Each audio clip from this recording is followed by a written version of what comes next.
به نام الله بخشاینده و مهربان.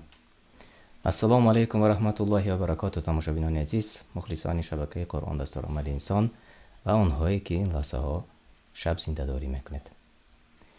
چون انعنه امروز نیز تصمیم گرفتیم یک جای با شما با بعضی از سوال های شما مربوط به دهه آخر ماه شریف رمضان، زکات و فطری روزه جواب ها گفته باشیم. و پیش از آن که امروز برنامه را آغاز کنیم، یک کوتاه یادرسی برای شما از سوره ترجمه معنای سوره مجادله آیه 11 میخوانم و بعد از آن صحبت را آغاز میکنیم. ای کسانی که به الله و رسولش ایمان آورده اید، چون شما را گویند که در مجلس ها جای وسیع کنید، پس جای وسیع کنید تا الله تعالی در دنیا و آخرت برای شما جای وسیع کند.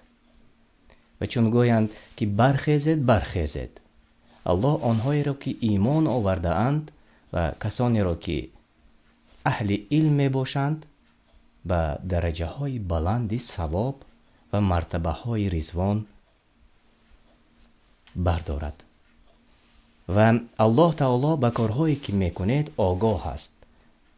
از او تعالی چیز مخفی نمیماند و موافقی آن شما را جزا میدهد. و این آیت دلالت میکرده است و اشاره میکرده است به بلند مرتبه اهل علم. و امروز ما سهراب بادلیان ختم کرده دانشگاه مدینه منوره فاکولته حدیث شریف را به استودیو دعوت کردیم و من شما را سراول خوش آمدید میگم. و واقعا بیهوده من همین آیت سوره مجادله رو انتخاب نکردم و به سبب از این آغاز نکردیم، چون امروز یک معمای خیلی زیاد بین اهل علم است. همین اختلاف است در همه چیز و در بسیاری چیزها به همدیگر جدال میکنند.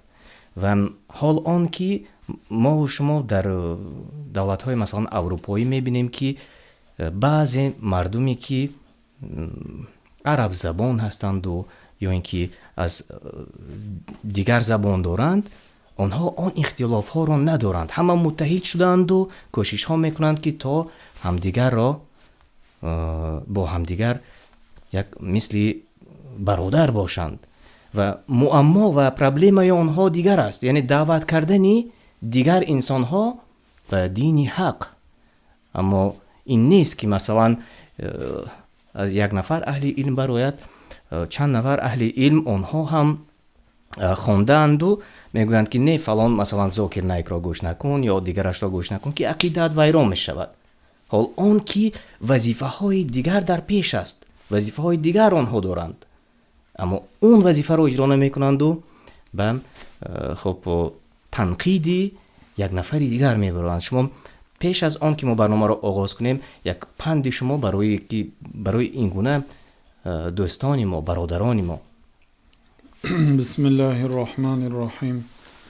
الحمد لله والصلاة والسلام على رسول الله و على آله و اصحابه و من والاه. اما بعد، الله سبحانه و تعالی میگوید که ولا یزالون مختلفین.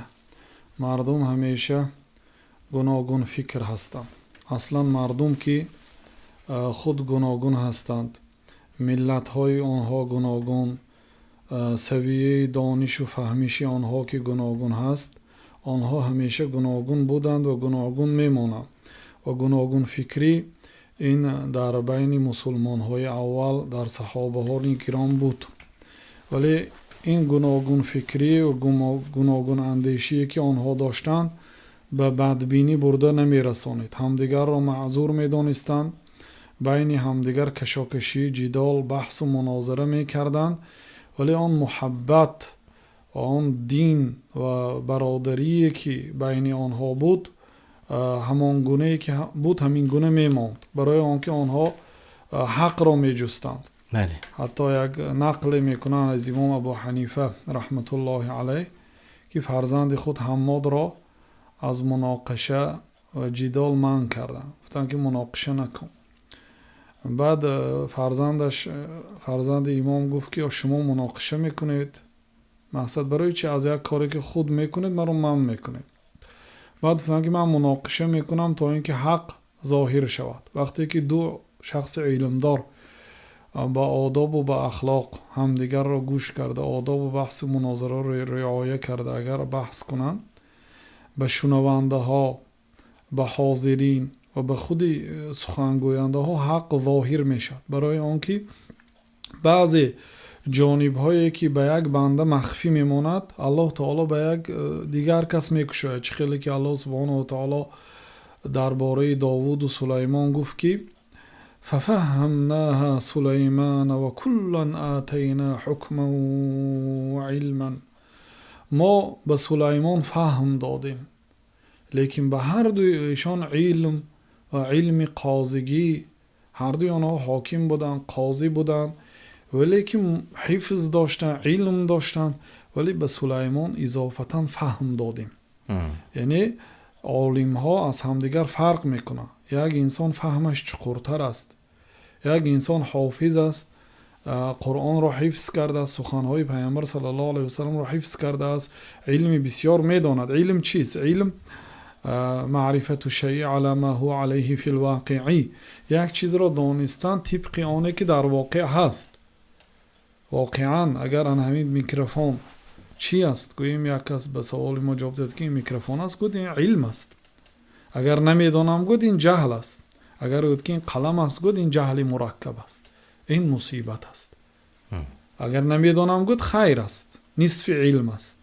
درست جواب داد که نمیداند، لیکن گفت که این قلم است و من این رو با اثبات میکنم، برای قلم بودنش با حجت ها دارم، گوید انا این مصیبت است. جهل مرکب میگن، یعنی جهلی که از دو چیز ترکیب یافته است. این بنده الله تعالی نمیداند که این میکروفون است، با نمیداند که خودش نمیداند. این مشکل است. اما اون نفرانی که مثلا میگویند که این را گوش نکن، وای را گوش نکن که وای عقیدهش ویران است، حال آن که اون شنونده تماشابین زیاد دارد و دعوت خوب دارد و شاید که میلیون ها به شرافت همین گونه داعی ها اسلام آوردند، از جهالت پوره جهالت به اسلام را آوردند، با آنها چی گفته می شود؟ اگر آن آدمی که گوینده است که مقصد فلان را گوش نکن و فلان را گوش کن، خودی گوینده اگر عالم باشد، مانند امام بخاری، مانند مثلا شیخ الاسلام تیمیه ابن القیم، گپاش گوش کرده میشد. لیکن خود اگر علم نداشته باشد، سواد نداشته باشد، ما چخیل او را گوش کنیم؟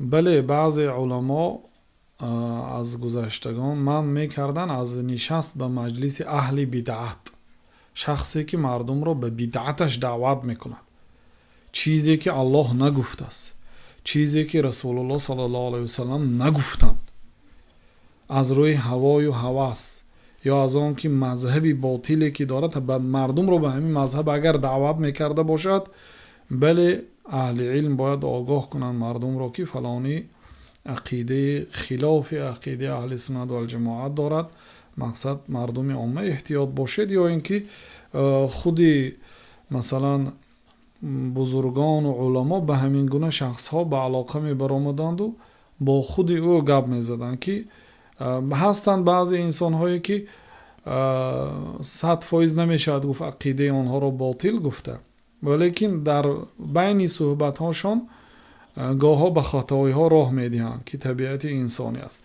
یعنی اینها را مطلق منع کرده نمیشد، مطلق گوش نکن گفته نمیشد، بلکه آن سخن خطایی که گفت بیان کرده میشد. اصلا وقتی که انسان برای مردم از نام الله و از نام رسول میخواهد برآمد کند، از الله تعالی ترسد. عبدالله ابن مسعود میگفتند که هر آدمی که از نام الله و رسول الله صلی الله علیه و سلم سخن میکند، خودش را بین جنت و دوزخ بگذارد، مکانش را بیند از جنت و دوزخ، بعد سخن کند. یعنی این وزنین است، از نام الله تعالی و از نام پیامبر صلی الله علیه و سلم سخنی ناحق گفتن جوابگیری دارد. تشکر زیاد. الله شما راضی باشد. و این یک کوتاه مندرجه بود تماشابینان عزیز، چون امروز ها بسیار میشنویم و بسیار این یک دل انسان را ریش میکند که نخواد که ما دیگر پرابلم نداشته باشیم بین همدیگر، بین برادرای خودمان که همه مسلمان هستند و همه همدیگر را دعوت میکنند، اما بین خود اختلاف داریم. بهتر این که مثل آنهایی که ما نوکک پیشتر گفته گذاشتیم، بهتر این که اول آن دیگر نفرانی که پوره در جهالت هستند آنها را دعوت کنیم، آنها بیایند، آنها حق را بدانند، نه اینکه بین خودمان همدیگر را بدبینی کنیم و بدبینیم. و خب صحبت امروزه ما نیست و مثل صحبت دیروزه درباره دهه آخر ماه شریف رمضان و به نهایت روزهای کم باقی مانده است تا تمام شدن ماه شریف رمضان و این چند روز را چگونه باید انسان گذراند بملا؟ امام بخاری رحمت الله علیه در کتاب ادب المفرد خود از حضرت انس رضی الله عنه روایت کردند که روز جناب رسول الله صلی الله علیه و سلم در بالای منبر بودند و گفتند که آمین آمین آمین آمین آمین آمین، یعنی پروردگار اجابت کن اجابت کن اجابت کن. بله. غالبا کلمه آمین بعد دعا گفته می شود. وقتی که یک نفر دعا کرد نفر دیگری آمین می گوید. بله. لیکن اینجا هیچ کسی دعا نکرد، پیامبر صلی الله علیه و سلم آمین گفتند. بنابراین حضرت انس میگن که صحابه پرسیدن که علام امنت یا رسول الله، برای چی آمین گفتید یا رسول الله صلی الله علیه و سلم؟ گفتن که جاءنی جبریل، به نزد من جبریل آمد، گفت که رغم انف رجل، بینیش را به خاک مالد، آن مردی که در نزدش نام تو ذکر کرده می شود و به تو صلوات نمی فرستاند. بگو آمین. گفتم آمین. یعنی این دعای بعد از جانب حضرت جبریل و از جانب جناب رسول الله صلی الله علیه و سلم جبریل دعا کردند، پیامبر صلی الله علیه و سلم آمین گفتند. اگر نام رسول الله صلی الله علیه و سلم ذکر کی شد، بعضی علما میگن واجب است که صلوات فرستانیده شود به پیامبر علیه السلام. بعد جبریل گفت که رغم انف امرئ، رغم یعنی بینیش را به خاک مالد. چی معنا دارد؟ این یک ترمینی عربی هست که بسیار اسلوب فصاحت و بلاغت عرب دلالت میکند. بینیش را به خاک مالد یعنی خار و ذلیل شود، ضرر بیند. آن شخصی که پدر و مادرش در ایام کلانسالیش پدر و مادرش را دریافت کرده است و به بهشت ندر آمده است. بگو آمین. گفتم آمین. پدر و مادر وقتی که بزرگسال می شود، پیران سال می شود، علل خصوص راضی کردن آنها آسان می شود. آنها به اندک نیکی خرسند می شوند، به اندک سخنی نیک راضی می شوند، به اندک چیزی که به آنها می برید آنها راضی می شوند و مخصوصا در ایام کلانسالشان کمتر نازک می شوند.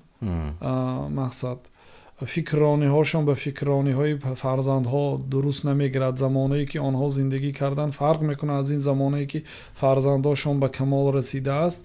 بنابراین الله تعالی هم قید کرد که وقتی که پدر و مادر در نزدت کلانسال می شود با آنها قنات خود را پست کن، آنها را دعا کن رب ارحمهما کما ربیانی صغیرا، پروردگارا پدر و مادری مرا رحم کن چه خیلی که در خردسالی هم مرا رحم کردند. مقصد اگر پدر و مادرش را خدمتش را بجا آورده نتواند و به دوزخ به جنت ندارد، وای بر حالش، وای بر حال شخصی که پدر و مادرش را دریافت کرده است و به جنت ندار آمده است. آمین بگو. آمین گفتم. سومینش بینی خود را به خاک مالد آن شخصی که ماه رمضان به آخر میرسد و گناهش بخشیده نمیشود. یعنی این حدیث دلالت میکند که ماه رمضان وقتی که تمام میشود هستند شخصانی که گناه آنها بخشیده نمیشود. نسأل الله سلامت و العافیه. الله تعالی در پناهش نگاه دارد ما را از جمله چنین شخصان نگرداند که ماه رمضان به آخر رسد و گناه ما بخشیده نشد. پروردگار را در این حالت در حق برادرهای غریب و در حق تمام آن برادرایی که و خواهرانی که از ما توصیه دعا کردند، التماس دعا کردند، پروردگار را تمام برادرهایی که التماس دعا کردند و نکردند، جمله مسلمان ها را از رحمت خودت برخوردار بگردان. ماه مبارک رمضان نبرآمده گناه های ما را مغفرت کن، قرض های ما را ادا کن و گناه های ما را عفو و مغفرت بنما. پروردگار دعای و مسئلت ما را اجابتی درگاه خیش بگردان و سالهای آینده باز به این شبهای مبارک با عزت و کرامت جمله مسلمان ها را برسان. اللهم صل و سلم علی نبینا محمد و علی آله و صحبه اجمعین. و اینجا ببینید من این واسه یک از نظر گذراندم چت را دنبالا در چت مردم با همدیگر صحبت دارند و بحث است. من از این خاطر این بحث را خود حاضر روی اکران و برو میبرم. صحبتی ما صحبتی آزاد است، بگذار که چون این هم باشد. اینجا پرسیدند که شب قدر کدام روز هست؟ آیا 27م شب قدر است؟ و یک نفر دیگر گفتند که بله 27م رمضان شب قدر است. گفته دیگر در چت به هم دیگر جواب گفتند. تا چند اندازه این راست است؟ آیا فقط یک روز است شب قدر یا اینکه ما در این باره باز گفته بودیم؟ باز انشالله شما درست‌تر فهمونید. ولی در وقت صحبت خوب است که مشغولیت به چت نشود، مشغولیت به سخن شنیدن سخن شود، چون که الله سبحانه و تعالی امر کرده است و ثنا گفته است به آنهایی که به سخنهای نیک گوش می اندازند. وقتی که انسان به دو کار در یک وقت مشغول می شود، از شنیدن علم بی بهره می ماند. دیگر این است که شب 27م شب قدر بودنش از جانب الله تعالی و از جانب رسول الله صلی الله علیه و سلم معین نشده است. بعضی صحابه ها در زمان خودشان شب 27م شب قدر است گفتن، یعنی سخن صحابه ها هست، لیکن به سخن دیگر صحابه ها خلاف برآمدگی هست. بنابراین این دلیل قطعی شده نمیتواند، در قرآن و در سنت بیان نشده است. آنی که ما در بارها بیان کردیم شب قدر در داخل همین 10 شب است. کدام این شب است مخفی است، چون که پیامبر صلی الله علیه و سلم اول میدانستند سپس فراموش کردند و این فراموشی ما هم شاید به خیر باشد گفتند، تا اینکه الله تعالی امتحان کند آنهایی که 10 شب را شب زنده داری میکنند از آنهایی که یک شب را شب زنده داری میکنن معلوم گردد. شب قدر خلاصه در داخل همین 10 شب است و هر سال تغییر مییابد. شاید این سال شب 27 باشد، سال گذشته 29 باشد، سال گذشته 21، سال آینده 23، سال آینده 24، نامعلوم است. بنابراین 10 شب رو باید ما جستجو کنیم. یکی همین 10 شب شب قدر است. یعنی مخصوصا یک روز رو انتخاب نکنند. دلیل نیست آخر. برای همین هر شب رو غنیمت دانید. یکی همین 10 شب شب قدر است. غیر از این که یکی از اینها شب قدر است، باقی مانده 9 روز دیگرش رو پیامبر صلی الله علیه و سلم نشستن آخر. اقتدا به پیامبر صلی الله علیه و سلم کنید. الله تعالی میگه که واتبعوه لعلکم تهتدون، شما پیروی از پیامبر صلی الله علیه و سلم کنید تا اینکه هدایت یابید. وقتی که 10 شب ما اگرچه شب قدر نباشد هم پیامبر صلی الله علیه و سلم نشستن و ما رو ترغیب کی کردن، ما باید بشینیم همچون پیروی به سنت پیامبر صلی الله علیه و سلم. تشکر. و خب بیایید اکنون باز یک سوال شوق‌آور دیگر اومده رسیده است و همین سوال واقعا هم چی است؟ هم سوال است و همچنین یک عنعنه هست. آیا با نمک روزه گشادن سنت است داملا؟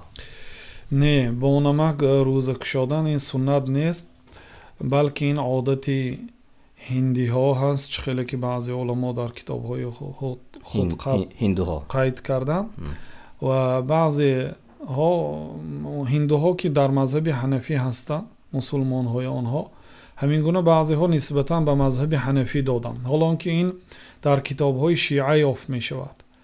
گفتند که در کتاب کلینی، در کتاب کافی خود می آورد، یکی از کتاب های معتبر مذهب رافضی ها، مذهب شیعه، می آورد که بنی اسرائیل با سرکا دهان می کشادند و با سرکا دهان محکم می کردند. یعنی روزه خود را با سرکا میکشادن و با سرکا محکم میکردن. یهودان یعنی نصارا، بنی اسرائیل اکثرش یهود و نصارا یعنی فرزندان اسحاق علیه السلام، اسرائیل علیه السلام یعنی یعقوب، یعنی عموم یهود و نصارا. و ما باشیم، یکی از امام های شیعه ها میگویم ما باشیم با نمک میکشاییم. گفتن در کتاب های اهل سنت و الجماعت من این رو نیافتم که بلکه این ضرر دارد. پیامبر صلی الله علیه و سلم، حضرت انس رضی الله عنه میگویند که جناب رسول الله صلی الله علیه و سلم با خرمای تر روزه را میکشادند و اگر خرمای تر نیابند با خرمای خشک، اگر نیابند با آب.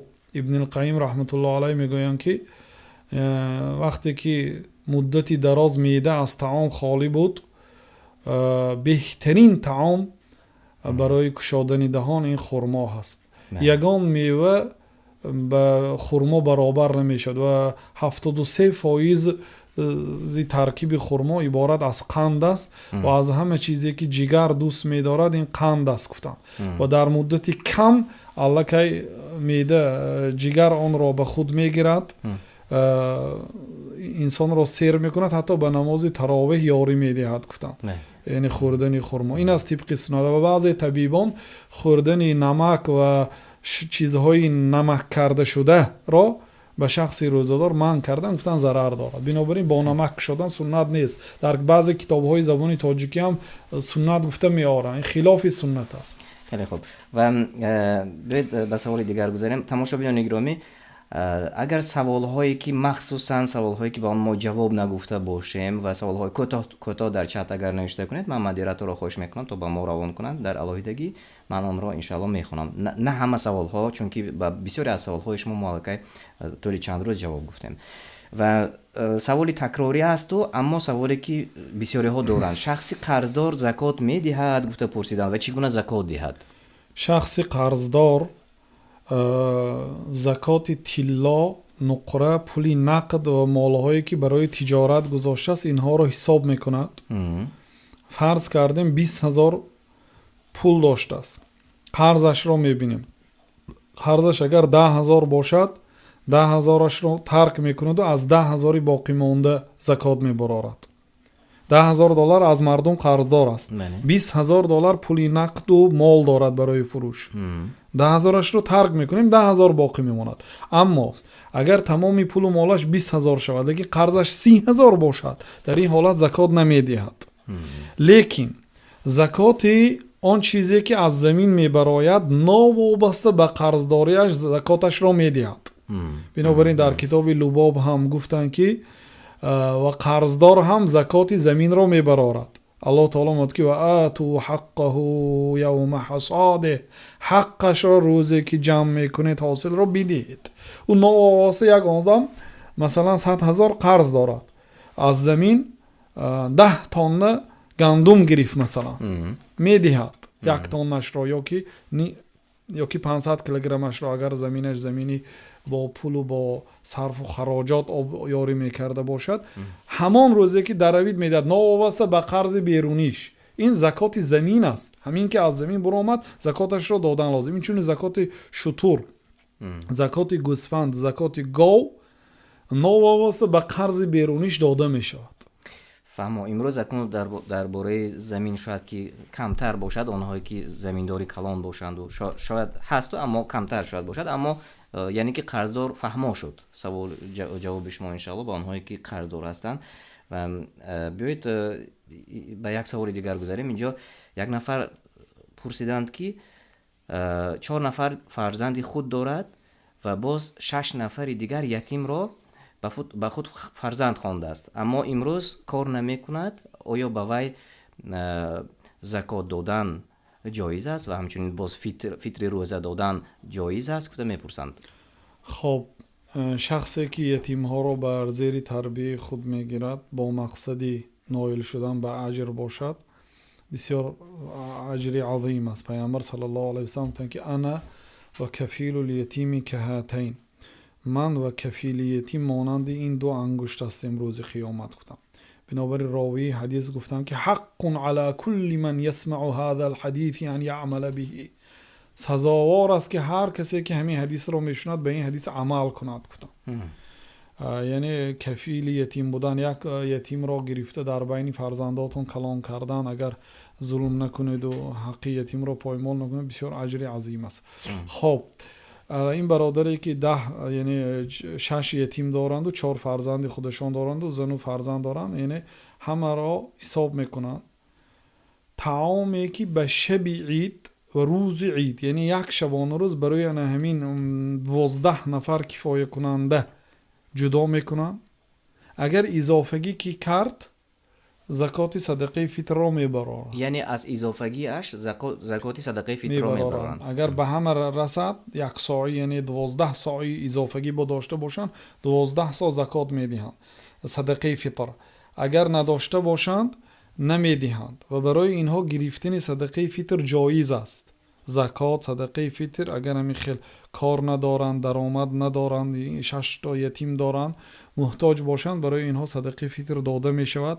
اگر کسی برای اینها صدقه فطر بیارد قبول کنند و بعد حساب کنند به یک شبانه روز عید به همین 12 نفر 10 نفر فرزندها، یعنی 6 یتیم و 4 فرزند خودشان و همسرشان 12 نفر جدا کنند.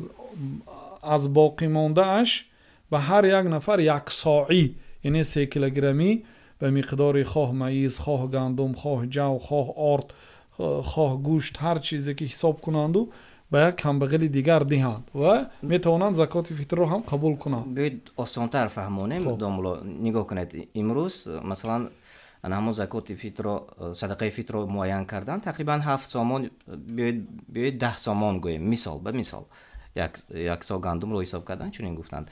خب 10 فرزند دارند و می شود 100 سامانی می شود.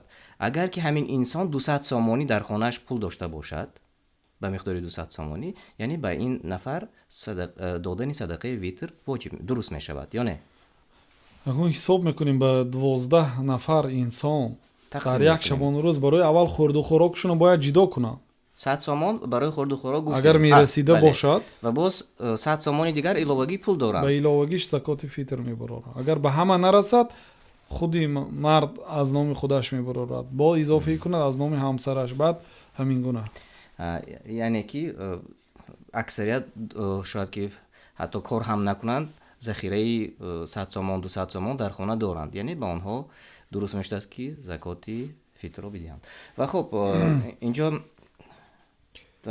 از تماشابینان نیز سوال‌ها خیلی زیاد آمده رسیده است و یک سوال دیگر به این جواب گویم و بعد از آن انشاءالله باز برمیگردیم به سوال‌های مردم که سوال میدهند. خب از آیا به انگشتری یا گوشواره به زنها زر و زیور یا دستبند و یا دستپانه زکات دادن حتمی است؟ مذهب جمهور علما، مذهب مالک، شافعی، امام احمد واجب نمیدانند. میگن که به گوشواره و انگشترین و دستبند، دستپانه و مقصد تلاواری های زنها زکات واجب نیست میگویند. سببی و مذهب امام ابو حنیفه رحمت الله علیه واجب است میگن. سبب اختلاف چیست؟ سبب اختلاف این است که امام ابو حنیفه رحمت الله علیه همچون طلا و نقره نظر کردن به اینها و آنها همچون زیب و زینت نظر کردن مانند سر و لباس. به سر و لباس زکات نیست. انسان یک مثلا کرته دارد که $1000 است مثلا، زکات نمیدهد برای میپوشد.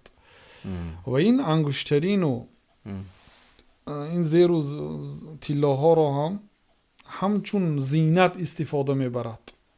از این نگاه زکات واجب نیست و مذهب امام ابو حنیفه او را همچون پول و همچون طلای نقره نظر کرده. عموم آیات ها و حدیث ها دلالت به دادن زکات از طلای نقره میکند، لیکن مخصوص امروز علل خصوص در زمان ما که این چیزها رو مردم همچون لباس استفاده میبرن زنها، بنابراین زکات داده نمیشد. و بعض علما وقتی که قول هر دو گروه رو نقل کردن در آخر گفتن که اگر کسی طبق مذهب حنفی عمل کند این به احتیاط نزدیک است گفتن. بله. یعنی خوب است که دیاد علل خصوص اگر از 85 گرم زیاد باشد طلاش، یعنی طلاهاش زیاد است، 85 گرم خیلی زیاد است برای آنکه میان انگشترین ها 2.5 گرم 3 گرم است.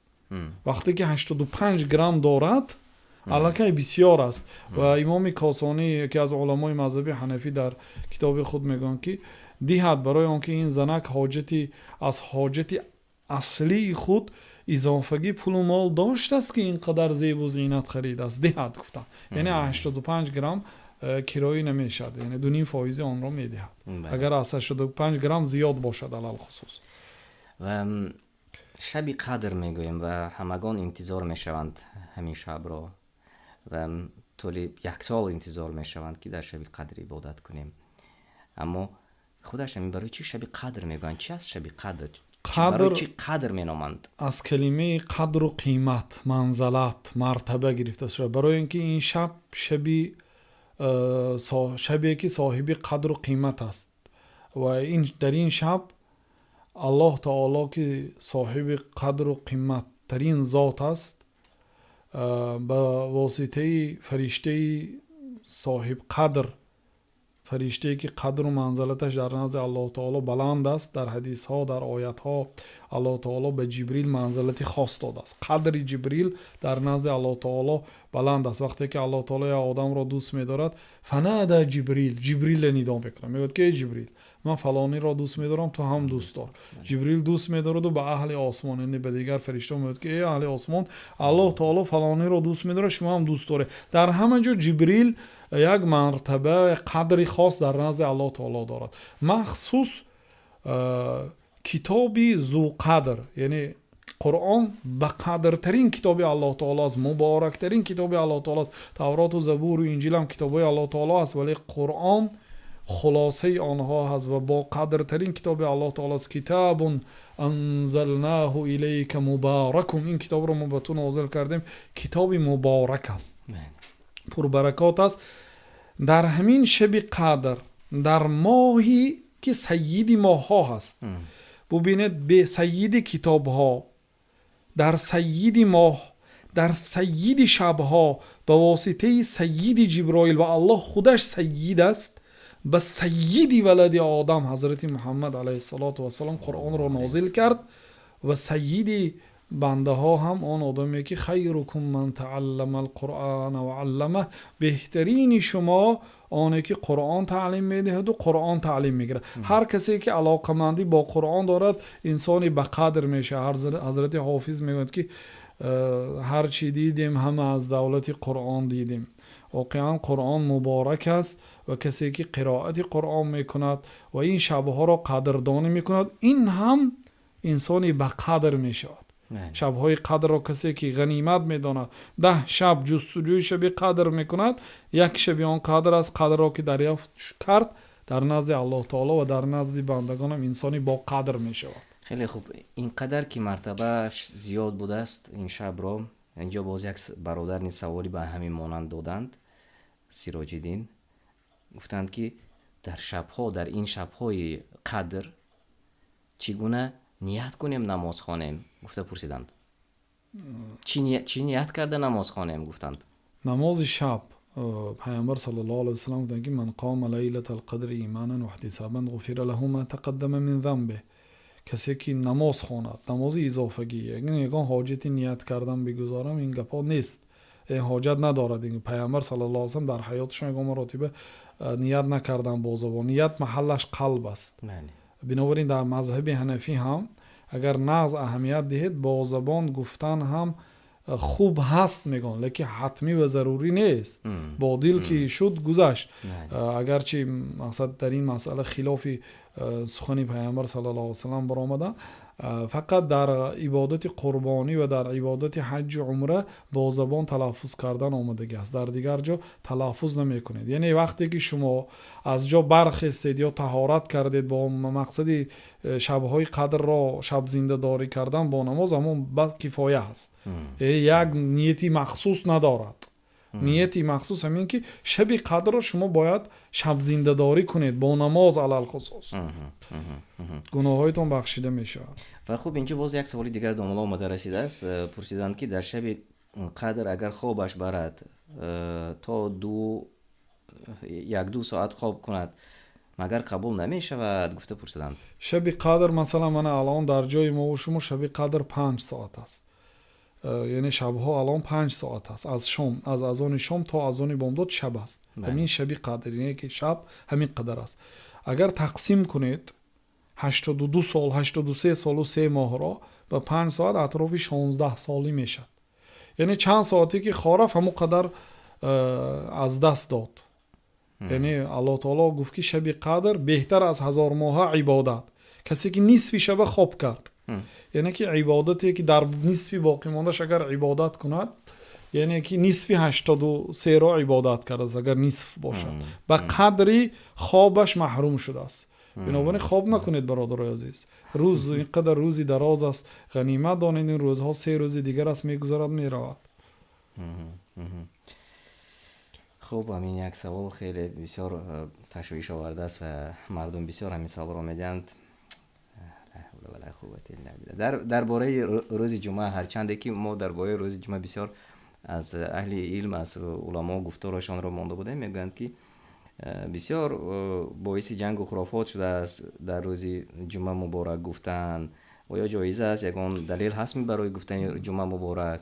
من میخواستم در این باره یک صحبت علاهیده شد، برای آنکه تا اینکه از سبب خلاف زیاد بودن تمام دلیل ها را ذکر کرده به تفصیل بیان کنیم.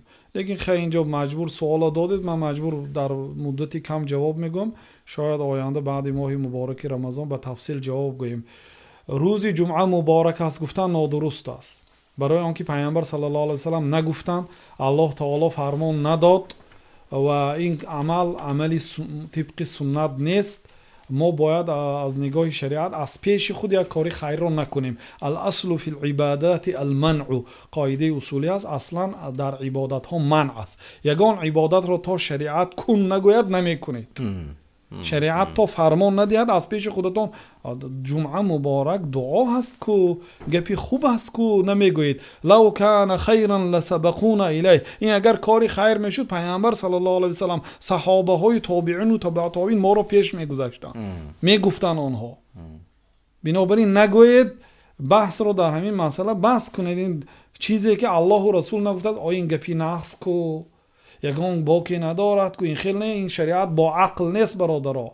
مادامی که پیامبر صلی الله علیه و سلم نگفتن، صحابه ها نگفتن، تبع تابعین، امام ابو حنیفه گفتن در یگان جا نگفتن. برای چی مذهبی حنفی باشیدن آخر عمل میکنید به یک چیزی که علما نگفتیان، از این پیشتر پیامبر صلی الله علیه و سلم نگفتیان. وقت متنگ است و الا تمام دلیل ها رو ذکر میکنم برای نادرست بودن تبریک کردن به روز جمعه.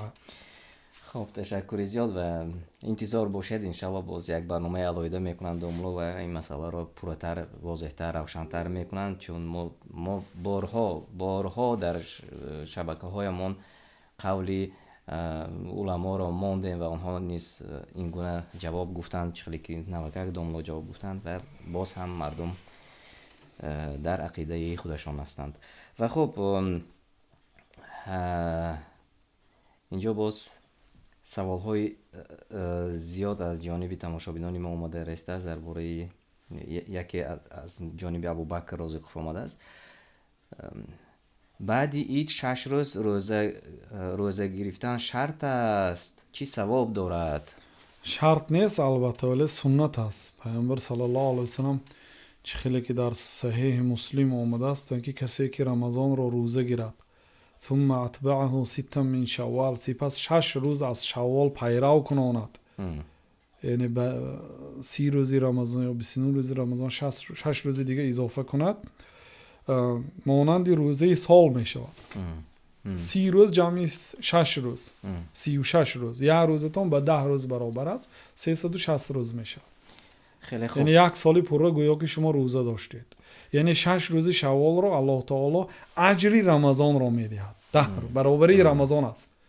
یعنی یک روز رمضان هم 10 بر 10 روز برابر است، یک روز شوال هم.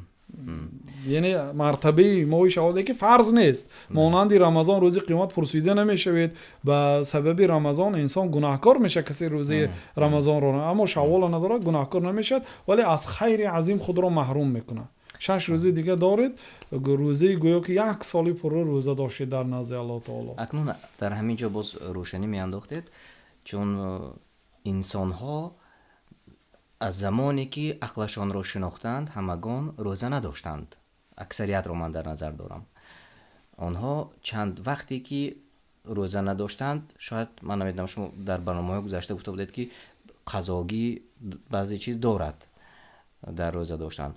با آنها در بعد از رمضان در 6 اول شوال روزه گیرند، اون به روزه قضاگی می رود یا اینکه روزه الهگی شوال می شود؟ بله، در این مسئله علما رحمت الله علیهم اختلاف کردند. علل خصوص بیچاره زنها که آنها بعضی هاشون می شود که قریب 10 روز از رمضان نمی دارن به سبب عذرشان. بعد وقتی که در ماه شوال اگر اول قرض رمضان رو دارند، بعضی ها میگن که اول رمضان رو مکمل کند بعد از شوال دارد، چون که پیامبر صلی الله علیه و آله من صام رمضان گفتن کسی رمضان رو دارد ثانی از ماه شوال 6 روز پیرو کند. به همین گونه شخص ها بعضی علما رحمت الله علیهم گفتن که علل خصوص زنهایی که عذر دارن اول بلی قرضش رو تاند دارد در شوال. بعضی زنها بعضی علما میگن که در شوال بیشتر از رمضان روزه میدارد، هم قرض رمضان رو میدارد هم 6 روزی شوال رو. همین خیل میشود که یعنی که وقت ندارد دیگر، مجبور است که از ماه ذوالقعده دارد. گفتن که شخصانی که دیگه امکانیت نیافت مگر در ذوالقعده داشت، یعنی همین اجر رو میگیرد اگر معذور باشد. فهمو. خب تشکر زیاد. و تماشاگران گرامی، من خودم شرم میکنم هرگاهی که باز گویم دوباره میبینم که زیاد از 200 نفر تماشا میکنند، اما بی‌طرف هستید شما از آن که ما را و سخنهایی که برای ما، موضوعهایی که برای ما و شما ضرور است، آن را دیگر دوستان شما، آنهایی که شما دوست می‌دارید، آنها هم بفهمند. زیر نوار لایک مانید و تکرار کردن ما هرگاه نمین را ما لایک مانید یا نمانید گفتن حجت ندارد. اگر شاید از بعضی‌ها فراموش میکنند، فراموش کرده باشید زیر نوار لایک مانید، دستگیری کنید و در ایما و واتساپتان نوار را به دیگران فرستید تا که دیگران داخل شوند و تماشا کنند. و انشاءالله ما باز روز دیگر نیز برنامه آماده میکنیم و خب باز رسا 6 دقیقه دیگر به بعضی سوال هایتون جواب میگویم و بعدا خیر و خوش میکنیم، اما برنامه های دیگری ما دوام دارد. و خب اینجا یک نفر پرسیدند، گفتند که من بیمار هستم، یعنی گریپ هستم، روزه ندارم، گناهگار میشوم؟ التماس جواب گویید.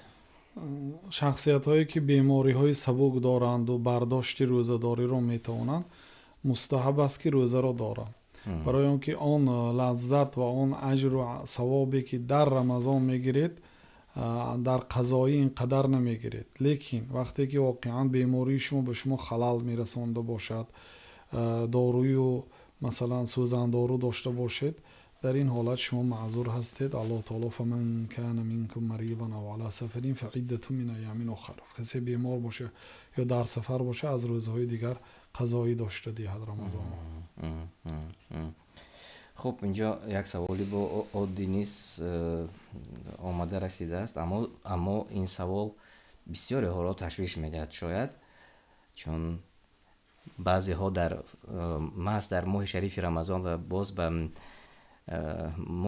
در بزرگی همین ماه شریف رمضان را ببینید که آغاز نماز خواندن را میکنند، یعنی که شاید در عمرشان نماز نخواندند و اولین نمازشان ماه شریف رمضان میشود.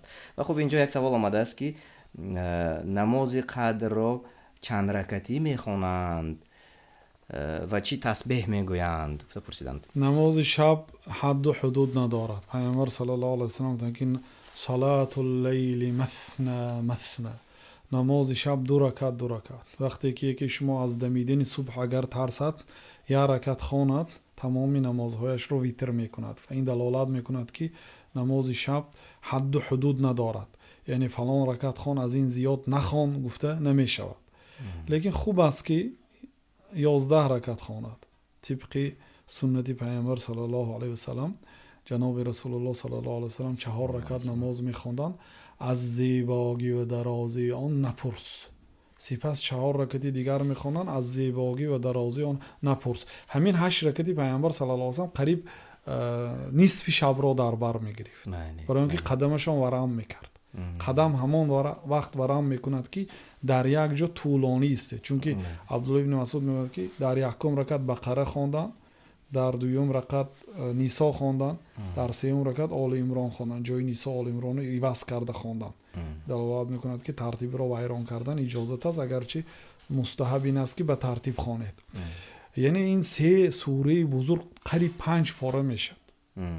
ҳатто Ибн Масъуд мегӯяд ки ман фикр кардам ки пайғамбар саллаллоҳу алайҳи ва саллам дар 100 ояти Бақара рукӯъ мекунанд ки гузаштанд. вақте гузаштанд гуфтам ки бо Бақара намозро рукӯъ мекунам, вақте ки Бақараро тамом кардан, Нисоро тамом кардан, сар кардан, гуфтам ба кори бад ният кардам. гуфтам чӣ кор нияти бад, чӣ ният кардӣ? гуфтам ки хостам намозро тарк карда равам. ҳамроҳи пайғамбар саллаллоҳу алайҳи ва саллам, яъне сабр кардан мушкил шуд, тоқат кардан. яъне ҳамин гуна агар адади намозаш кам бошад монанди пайғамбар саллаллоҳу алайҳи ва саллам, баъзеҳо фақат адраката нигоҳ мекунад. пайғамбар саллаллоҳу алайҳи ва саллам 11 ракат хонад, 11 ракат хонед мегӯяд, дуруст, лекин ба сифати намоз ҳам нигоҳ кунед, фақат ба адад не. бале бале.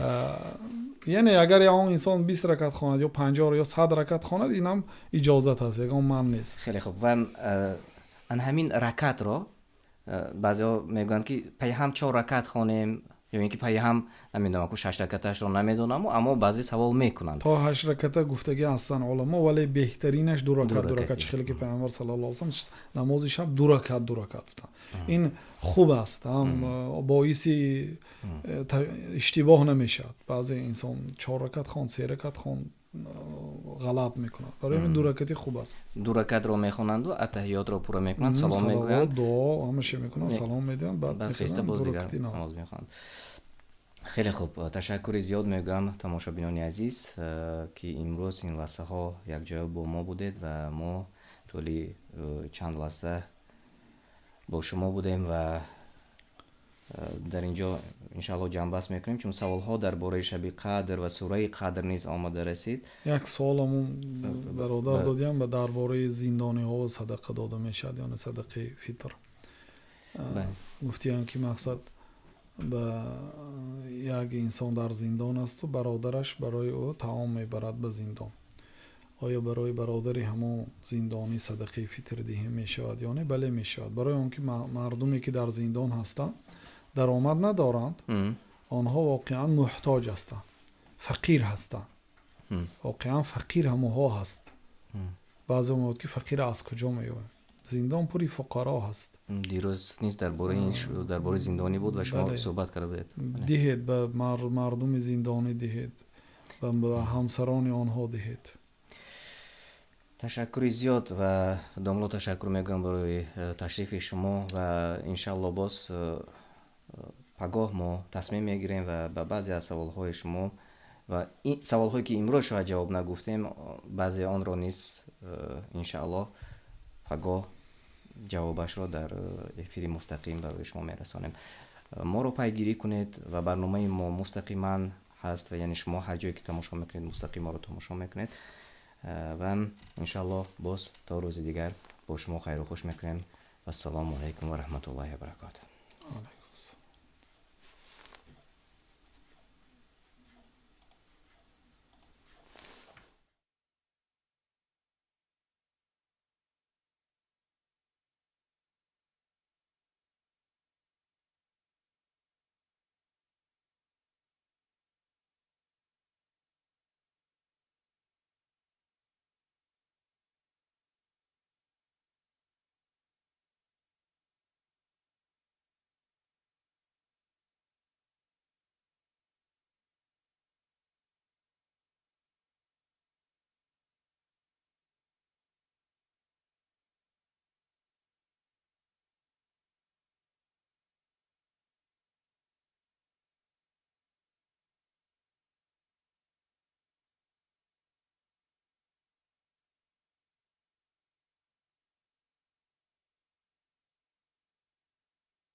و کسی که مرا میمیراند سپس زنده میکند. والذي أطمع أن يغفر لي خطيئتي يوم الدين. و کسی که امید می دارم که در روز قیامت خطایم را ببخشاید. رب هب لي حكما وألحقني بالصالحين. ای پروردگار من، مرا حکمت بخش و مرا به زمره شایستگان در جنت بپیوند. واجعل لي لسان صدق في الآخرين. و تا روز قیامت برای من در میان آیندگان آوازه نیک و ذکر خیر قرار بده. واجعلني من ورثة جنة النعيم.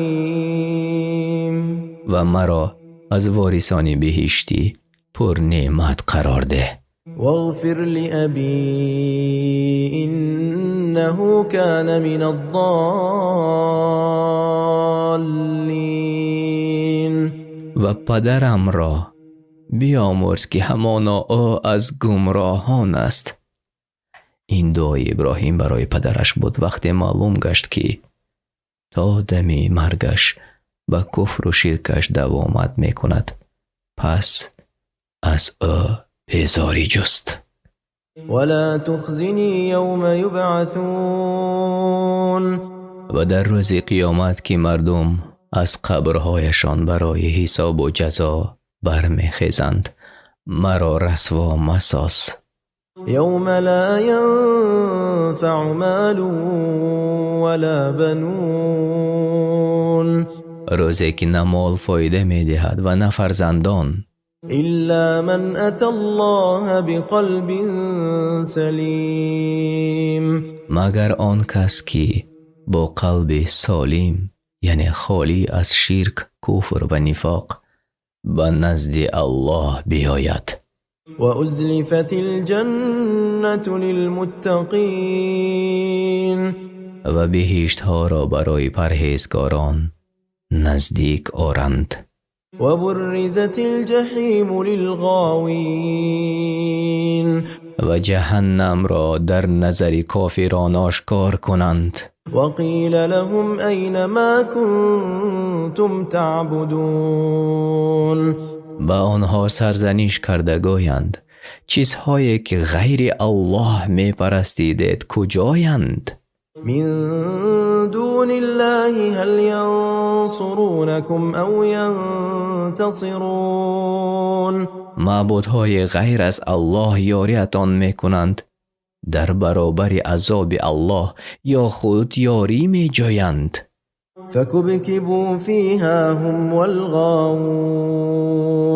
پس آنها یعنی بتها و کافران را سرنگون در جهنم اندازند. و جنود ابلیس اجمعون. و نیز انداخته شود همه لشکر ابلیس را که برای مردم عمل بد را زینت می دادند. قالوا وهم فيها يختصمون. آنان در دوزخ با کسانی که آنها را به ضلالت برده بودند و کشمکش می پردازند و می گویند تالله إن كنا لفی ضلال مبین. به الله سوگند که ما در گمراهی آشکار بودیم. اذ نسویکم برب العالمین. آنگاه که شما را با پروردگار جهانیان برابر می دانستیم. و ما اضلنا الا المجرمون. و بجز این بدکاران کسی ما را گمراه نکرد. فما لنا من شافعین. پس اکنون ما را هیچ شفاعت کننده نیست. ولا صدیق حمیم. و ما را دوستی مهربان نیست. فلو ان لنا کرة فنكون من المؤمنین. کاش باری دیگر به دنیا بازگردیم تا از مؤمنان گردیم. إن في ذلك لآية وما كان أكثرهم مؤمنين. با تحقیق در این قصه ابراهیم عبرت است و اکثر آنها با شنیدن این قصه هم ایمان نیاوردند. وإن ربك لهو العزيز الرحيم. البته پروردگار تو پیروزمند و مهربان است. كذبت قوم نوح المرسلين. قوم نوح همه پیامبران را دروغگو برآوردند. إذ قال لهم أخوهم نوح ألا تتقون. آنگاه که برادرشان نوح گفت مگر پرهیزگاری نمی کنید، یعنی نمی ترسید. إني لكم رسول أمين. به تحقیق من برای شما پیامبر امین هستم. فاتقوا الله وأطيعون. از الله بترسید در آنچه شما را به آن فرمان می دهد و یا از آن نهی می کند و به من اطاعت کنید. وما أسألكم عليه من أجر إن أجري إلا على رب العالمين. من از شما در مقابل دعوت خود مزد نمی طلبم. مزد من تنها بر عهده پروردگار جهانیان است. فاتقوا الله وأطيعون.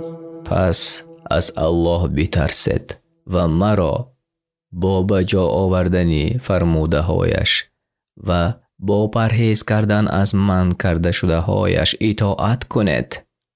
قالوا أنؤمن لك واتبعك الأرذلون. گفتند آیا به تو ایمان بیاوریم و حال آن که بی نوایان یعنی بی چیز و بی مقام پیروی تو هستند؟ قال وما علمي بما كانوا يعملون. نوح گفت من چی میدانم آنها چی کار کرده اند، ولی وظیفه دار هستم که آنها را به سوی ایمان دعوت نمایم. إن حسابهم إلا على ربي لو تشعرون. اگر بدانید حسابشان به جز بر پروردگار من بر کسی نیست. وما أنا بطارد المؤمنين. و من هرگز مؤمنان را به دعوت خود دور نخواهم کرد. إن أنا إلا نذير مبين. من به جز بیم دهنده آشکارا کسی دیگر نیستم. قالوا لئن لم تنته يا نوح لتكونن من المرجومين. گفتند ای نوح اگر از دعوت خود بس نکنی البته سنگسار می شوی. قال رب إن قومي كذبون. نوح دعا کرده گفت ای پروردگار من قوم من مرا دروغگو می برآورند. فافتح بيني وبينهم فتحا ونجني ومن معي من المؤمنين.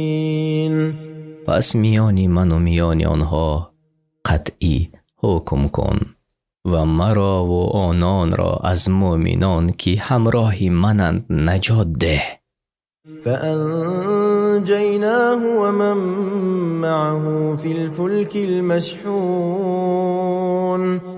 پس او و همراهانش را در آن کشتی پر کرده شده از تمام نوع مخلوقات نجات دادیم. ثم أغرقنا بعد الباقين. و باقی مانده آنان را که ایمان نآوردند غرق کردیم. إن في ذلك لآية وما كان أكثرهم مؤمنين. البته در این نشانه روشن است و بیشتر آنها بنابر شنیدن این قصه مؤمن نبودند.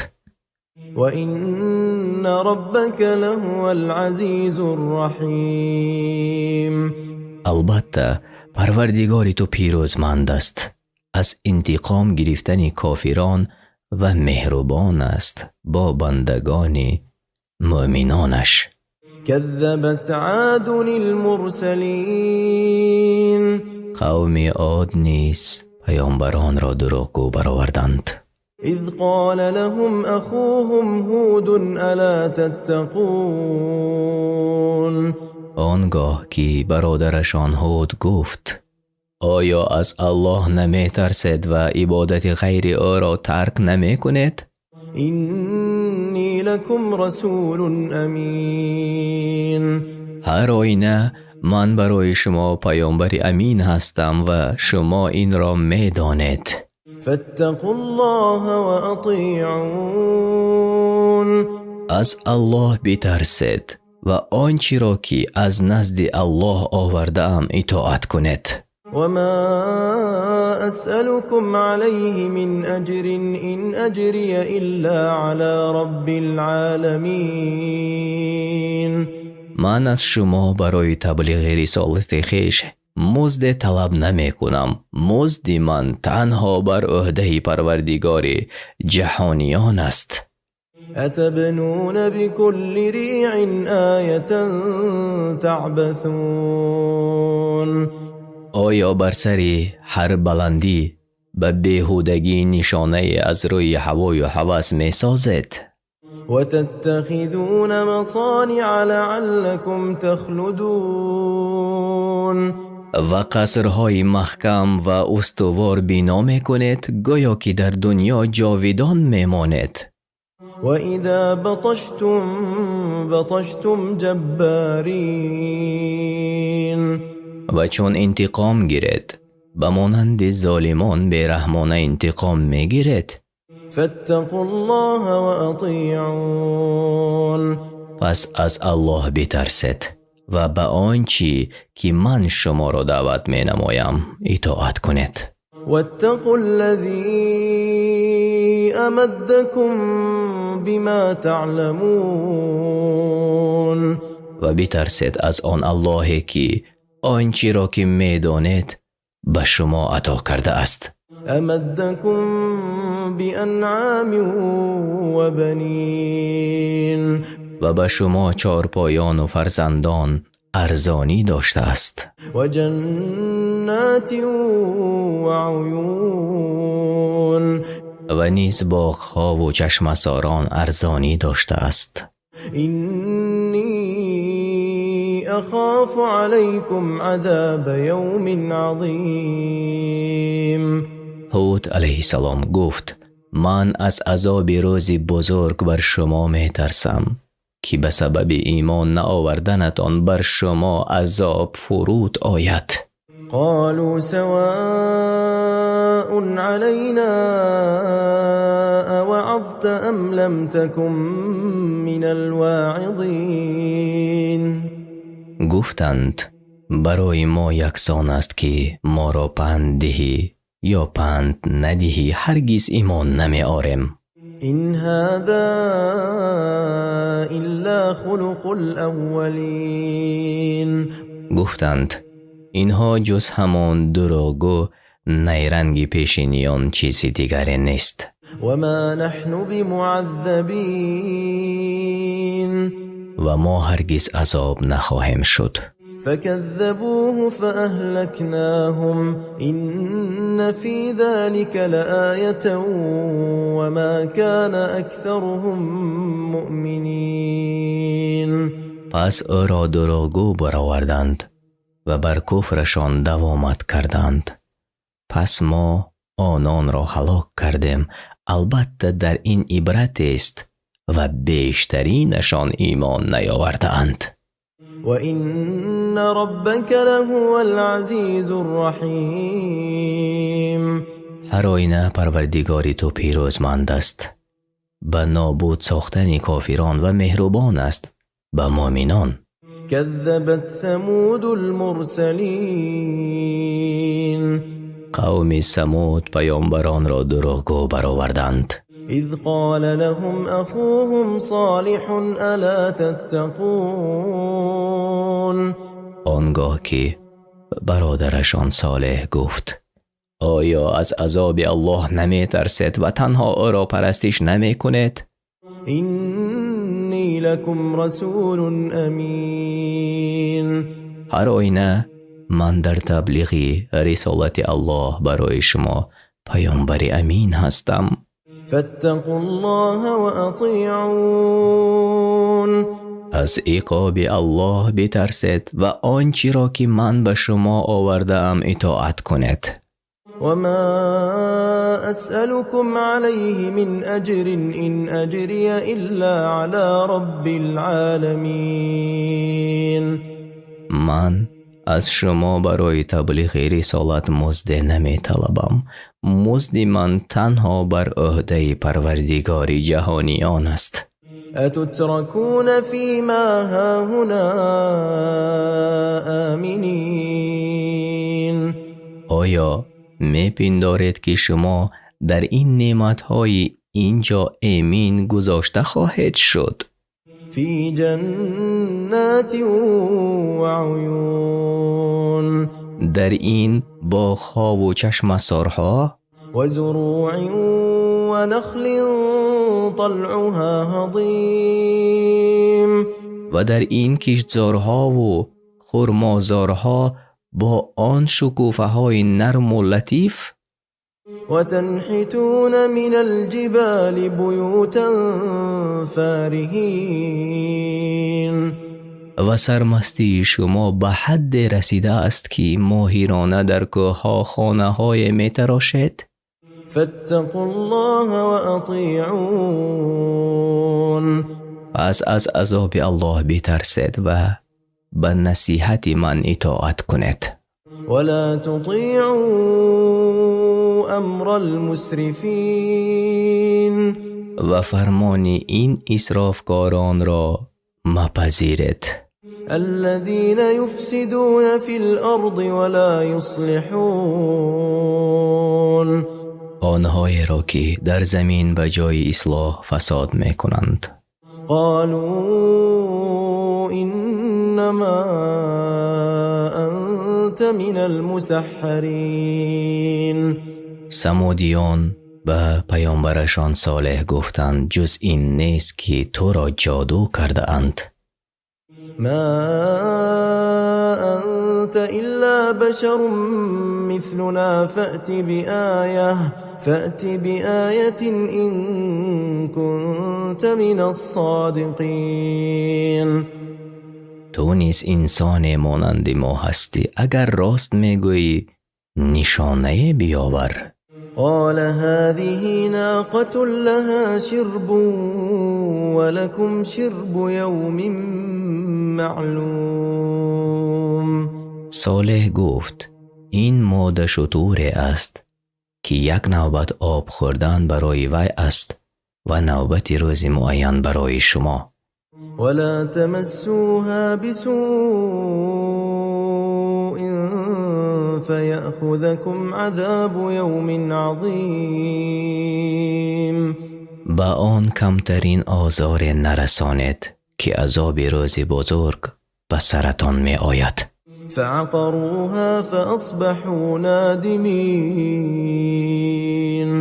پس آن را کشتند و پشیمان شدند، ولی پشیمانی برایشان فایده نبخشید. فأخذهم العذاب إن في ذلك لآية وما كان أكثرهم مؤمنين. پس عذاب الله آنها را فرا گرفت. البته در این هلاک شدن سمودیان عبرت است و بسیاری آنها ایمان نیاوردند. وَإِنَّ رَبَّكَ لَهُوَ الْعَزِيزُ الرَّحِيمُ. و البته پروردگاری تو پیروزمند است بر دشمنانش و مهربان است به آنانی که ایمان آورده‌اند. كذبت قوم لوط المرسلين. قوم لوط نیز پیامبران را دروغگو برآوردند. إذ قال لهم أخوهم لوط ألا تتقون. آنگاه برادرشان لوط به آنها گفت آیا از عذاب الله نمی ترسید؟ إني لكم رسول أمين هر آینه من برای شما پیامبر امین هستم. فاتقوا الله وأطيعون از ایمان نآوردنتان از الله بترسید و به آن چیزی که شما را دعوت می کنم مرا اطاعت کنید. وما أسألكم عليه من أجر إن أجري إلا على رب العالمين. من از شما در برابر تبلیغ رسالت الله مزد نمی طلبم. مزد من تنها بر عهده پروردگار جهانیان است. أتأتون الذكران من العالمين. آیا به قصد قضای شهوت از میان اهل عالم به سوی مردان می روید؟ وتذرون ما خلق لكم ربكم من أزواجكم بل أنتم قوم عادون. ولی همسران را که پروردگارتان برای شما حلال و پاکیزه آفریده است ترک می کنید، بلکه شما مردم تجاوزکار هستید. قالوا لئن لم تنته يا لوط لتكونن من المخرجين. قوم لوط گفتند ای لوط اگر بس نکنی حتما از شهر بیرونت میکنیم. قال إني لعملكم من القالين. لوط برایشان گفت به درستی که من دشمنی اشدی عمل شما هستم. رب نجني وأهلي مما يعملون. بعد از آن لوط دعا کرده گفت ای پروردگاری من مرا و اهلم را از عاقبت عملی که میکنند نجات بده. فنجيناه وأهله أجمعين. پس او و همه اهلش را نجات دادیم إلا عجوزا في الغابرين. غیر پیرزنی که خواست بماند، یعنی و او همسر لوط بود که ایمان نیاورده بود. ثم دمرنا الآخرين. سپس دیگران را که از اهل کفار بودند به سخت‌ترین عذاب هلاک کردیم. وأمطرنا عليهم مطرا فساء مطر المنذرين. بر آنها باران از سنگ بارانیدیم و چی بد بود بارانی بیم داده شدگان. إن في ذلك لآية وما كان أكثرهم مؤمنين. هر آینه در این عذاب فرود آمده بر قوم لوط عبرت است و اکثر آنها ایمان نیاورده اند. وإن ربك لهو العزيز الرحيم. و هر آینه پروردگاری تو پیروزمند است بر کافران و مهربان است بر مؤمنان. كذب أصحاب الأيكة المرسلين. مردم ایکه یعنی قوم شعیب صاحبان باغ‌های سردرخت و آنها اهالی مدین بودند. پیامبران الله را دروغگو برآوردند. إذ قال لهم شعيب ألا تتقون. آنگاه که شعیب به آنها گفت آیا بر شرک و معصیت آوردنتان از عقاب الله نمی ترسید؟ إني لكم رسول أمين. هر آینه من برای هدایت شما پیامبر امین هستم. فاتقوا الله وأطيعون. از الله بترسید و آنچه که من شما را دعوت می نمایم مرا اطاعت کنید. وما أسألكم عليه من أجر إن أجري إلا على رب العالمين. من از شما برای تبلیغ رسالت الله مزد نمی طلبم. مزد من تنها بر عهده پروردگار جهانیان است. أوفوا الكيل ولا تكونوا من المخسرين. شعیب برایشان گفت پیمانه را تمام بپردازید و از زمره زیان دهندگان نباشد. وزنوا بالقسطاس المستقيم. و با ترازی درست وزن کنید. ولا تبخسوا الناس أشياءهم ولا تعثوا في الأرض مفسدين. با مردم اشیایشان را کم مدهید و در زمین با فساد مکوشید. واتقوا الذي خلقكم والجبلة الأولين. از آن کس که شما و خلائق پیش از شما را آفریده است بترسید. قالوا إنما أنت من المسحرين. گفتند ای شعیب جز این نیست که تو را جادو کرده اند. وما أنت إلا بشر مثلنا وإن نظنك لمن الكاذبين. تو نیز انسان مانند ما هستی و میپنداریم که همانا تو دروغ میگویی. فأسقط علينا كسفا من السماء إن كنت من الصادقين. اگر راست میگویی پس اللهت را دعا کن که پاره عذاب از آسمان بر سر ما افتد تا نابود سازد ما را.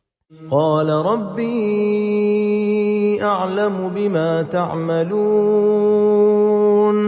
شعیب گفت پروردگار من به هر کاری که میکنید داناتر است. فكذبوه فأخذهم عذاب يوم الظلة إنه كان عذاب يوم عظيم. پس او را دروغگو برآوردند و بر کفرشان دوامت کردند و گرمی سخت آنها را فرا گرفت و زیر سایه ابر قرار گرفتند و در آن روز ابرناک عذاب آنان را فرا گرفت. همانا آن عذاب روز بزرگ بود. إن في ذلك لآية وما كان أكثرهم مؤمنين.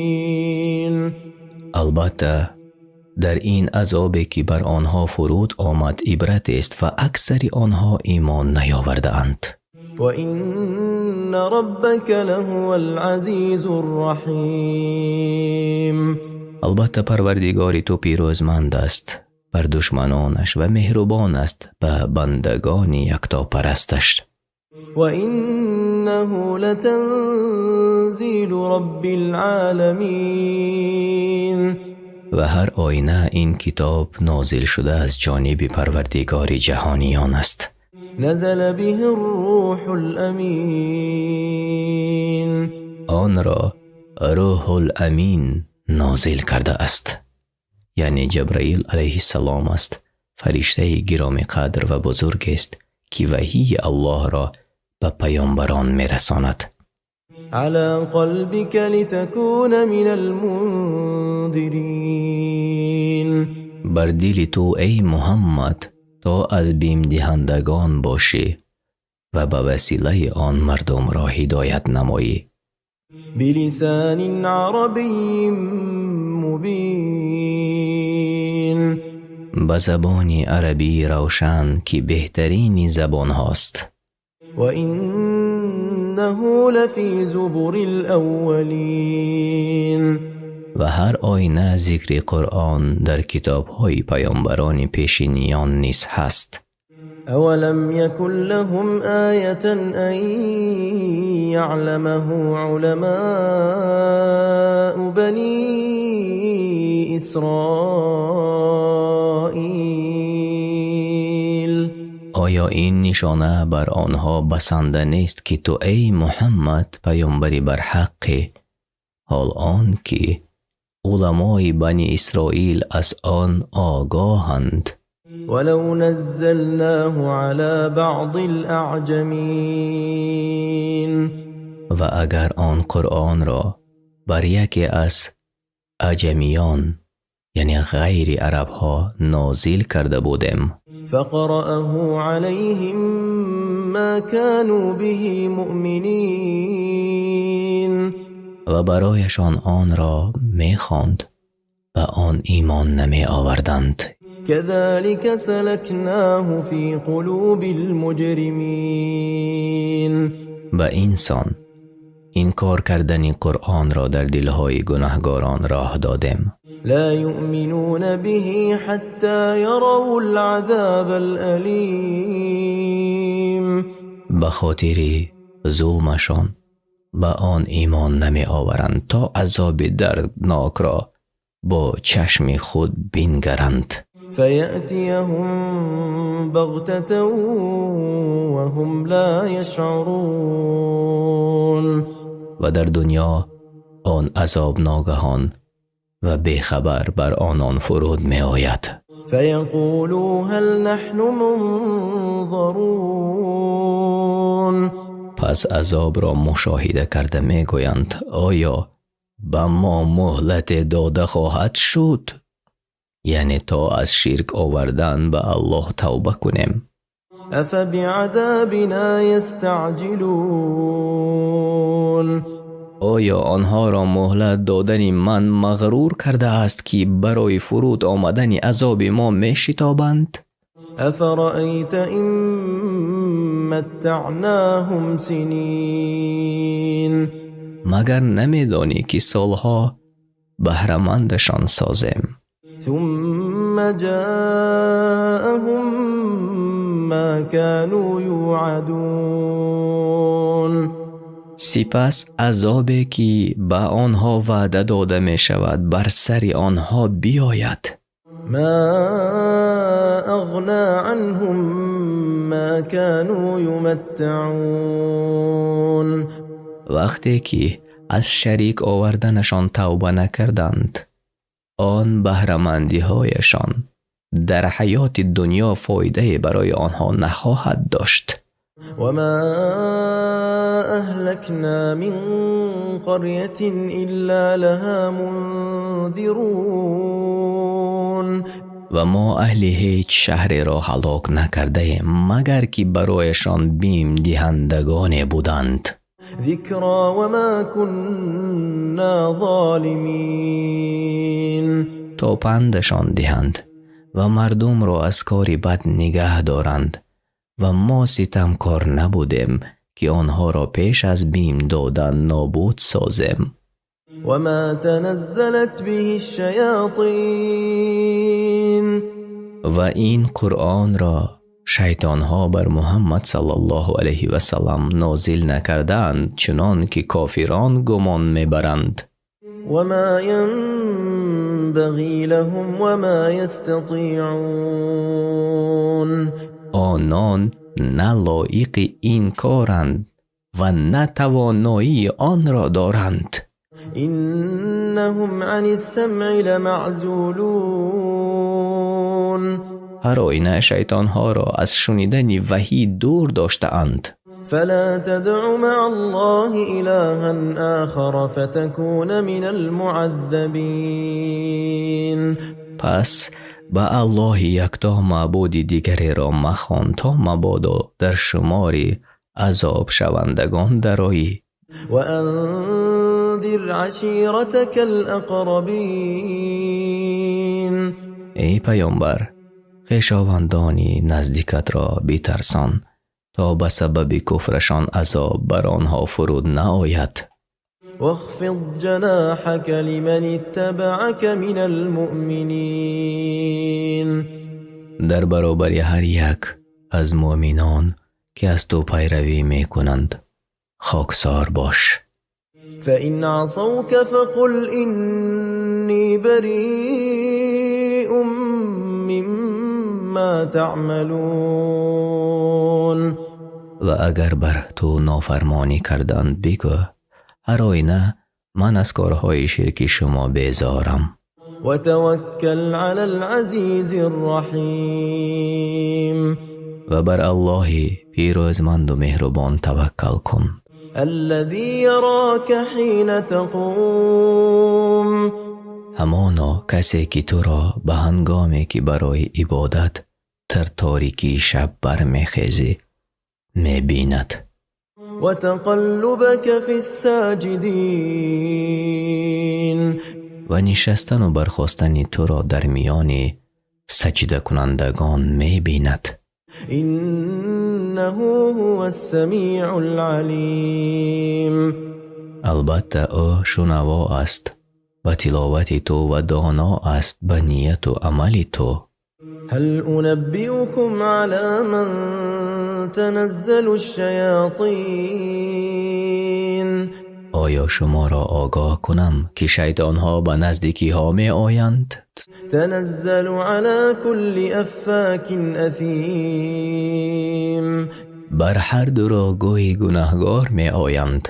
يلقون السمع وأكثرهم كاذبون و شنیده های خود را که از آسمان دزدیده اند به دروغگویان می پرتایند و اکثر آنها دروغگویانند.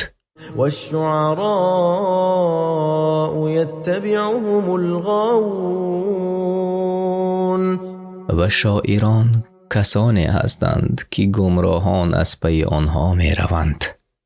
ألم تر أنهم في كل واد يهيمون آیا گمراهی آنها را ندیده ای که شاعران در هر وادی یعنی از وادی های شعر سرگردانند، یعنی بعضی ها را طعنه می زنند و بعضی دیگر را تعریف می کنند یا ناموس کسی را آلوده می کنند. وأنهم يقولون ما لا يفعلون و صفت شاعران این است که چیزهای می گویند که خود عمل نمی کنند. إلا الذين آمنوا وعملوا الصالحات وذكروا الله كثيرا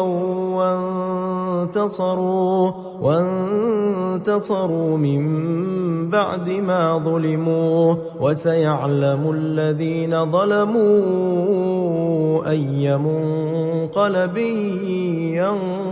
ينقلبون مگر آن شاعرانی که ایمان آوردند و کارهای شایسته کردند و الله را بسیار یاد کردند و در وصف یگانگی الله و دفاع از پیامبر الله شعرها گفتند که مردم را به یاد الله می اندازد و چون مورد ستم واقع شدند با وسیله شعر خود از مشرکان و کافران انتقام گرفتند.